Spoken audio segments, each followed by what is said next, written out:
तर हे आहे माझं सकाळचं सुट्टीच्या दिवशीचं रुटीन. निवांत चहा प्यायचा, त्यानंतर थोडीफार झाडांची काळजी आणि मग महत्त्वाचं म्हणजे माझं लॉन्ड्री रुटीन.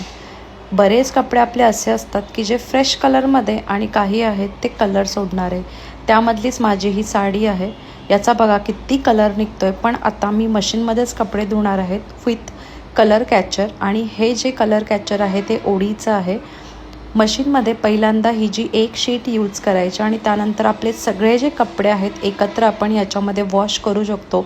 कोणताही कलर आपल्या पांढऱ्या कपड्यांना लागणार नाही असं हे ओडी कॅचरचं शीट आहे. आणि बघा सगळा जो साडीचा कलर आहे तो ह्या शीटला लागलेला आहे. तर या कलर कॅचरच्या शीटमुळे काहीही आपण मिक्स कपडे जे आहेत ते मशीनमध्ये वॉश करू शकतो आणि कोणताही कलर इकडे तिकडे लागत नाही. रिझल्ट तुमच्या समोर आहे. So comment for the link. Bye.